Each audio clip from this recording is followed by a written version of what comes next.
The year was 1092, and the Seljuk Empire's borders extended to the Sirdarya River in the east, the Sea of Marmara in the west, the Caucasus in the north, and Egypt in the south. How did this all come to be? How did the leader of a small tribe start something that would make an influence not only in the Muslim world, but also on Europe and all of the Christian territories?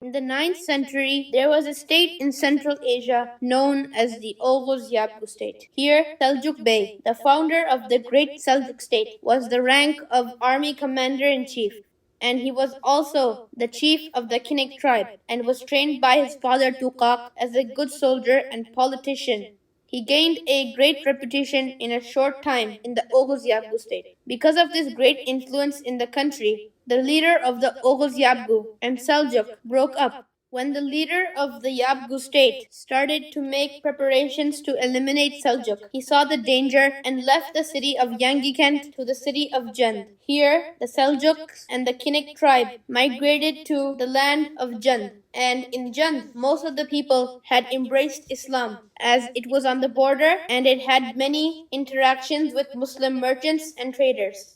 After Seljuk immigrated to Jand, he was influenced by the charm of Islam. He was also aware that if he wanted to establish dominance in the city, which was mostly contained of Muslims, he had to convert to Islam. So he negotiated with the nobles of his tribe and evaluated the situation. Seljuk said the following: "If we do not enter Islam, which is the religion of the people of this country, where we want to live, we will be condemned to remain as a lonely community." Thus, Seljuk converted to Islam and with the help of Sufi saints became very close to his new religion. The rule of the Oghuz Yabgu in the city of Jund was very weak. The only thing that made Jund the part of the Oghuz Yabgu was the yearly taxation. So that year, as usual, the tax officers of the Oghuz Yabgu came to the city of Jund to collect the annual taxes. Thereupon, Seljuk, the ruler of the city, said, "Muslims do not pay taxes to disbelievers," and therefore he expelled the officers from the city. Thus, Seljuk started his own state, and that state would grow way beyond Central Asia. Now that Seljuk had his own state, he wanted to expand it beyond his borders, so he lay siege on a castle that was owned by the Yabgu state. He was successful in the siege, but his son Mikhail was martyred in the siege. And so Seljuk raised his orphaned grandsons Tughril and Tughril like his own sons. Now that Seljuk had consolidated his power, the Samanids from the south noticed the skill of the people of Seljuk in war, and so the Samanids gave them the district of Nur to defend the Samanids against attacks from the north. Now Seljuk was an old man. Sources say that he passed the age of 100, and so he left his state to his grandson Tughril and passed away in the city of Jund in the year 1006 at the age of 107.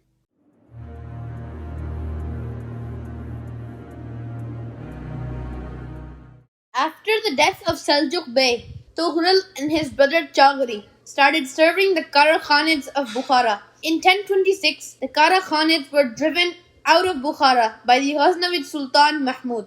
Tughril and Tughril still remained loyal to the Kara Khanids and fought with them at the Battle of the Busiya in 1032. But after the death of the Kara Khanid ruler, Tughril decided to become independent and gave allegiance to no one. The Seljuks then migrated to Khurasan, which was under the rule of the Ghaznavid dynasty. After arriving, Tughril asked the son of Sultan Mahmud, Masood, for protection. But Masood, seeing the Turks from the north as a threat, decided not to give them any shelter and sent his general Bektoghdi to go and eliminate Tughril. However, Tughril was successful in defeating the force of the Ghaznavids, which was much larger than the small force Tughril had.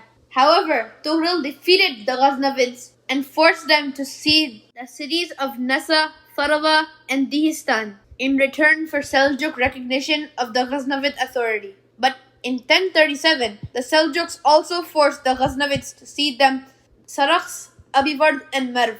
The Seljuks then slowly began to subdue the cities of Khorasan, and when they captured Nishapur, Tughril proclaimed himself as the Sultan of Khorasan. After hearing that Tughril had taken the city of Nishapur, Masud then marched from Herat all the way to Nishapur. He soon marched towards Merv to completely remove the Seljuk threat from Khorasan. His army included 50,000 men. Then the Battle of Dandakadan shortly took place near Merv, where the army of Masud was defeated by a smaller army under Tughril. Masud permanently lost control of all of western Khorasan.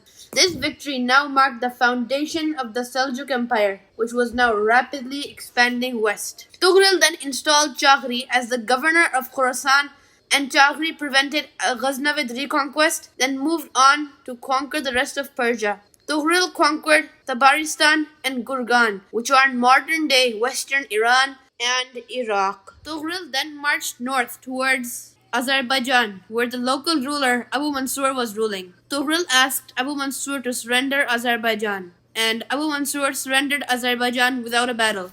Therefore, Tughril took Azerbaijan. Tughril moved south towards Baghdad, as the Abbasid Caliph had asked him to take the city of Baghdad from the Buyids. The Buyids were already collapsing, and Baghdad was easily taken by Tughril. Tughril annexed the rest of the Buyid territory, and whatever territory of the Buyids that Tughril did not take, the Fatimids of Egypt ended up taking. After conquering the city of Baghdad, Tughril settled down a bit. After all, he was an old man.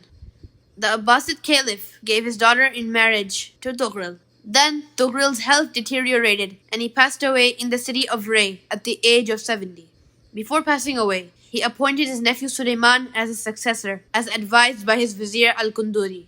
But Suleiman's rule would be challenged by a much more capable son of Tughril, who would end up opening the doors of Anatolia forever for the Turks.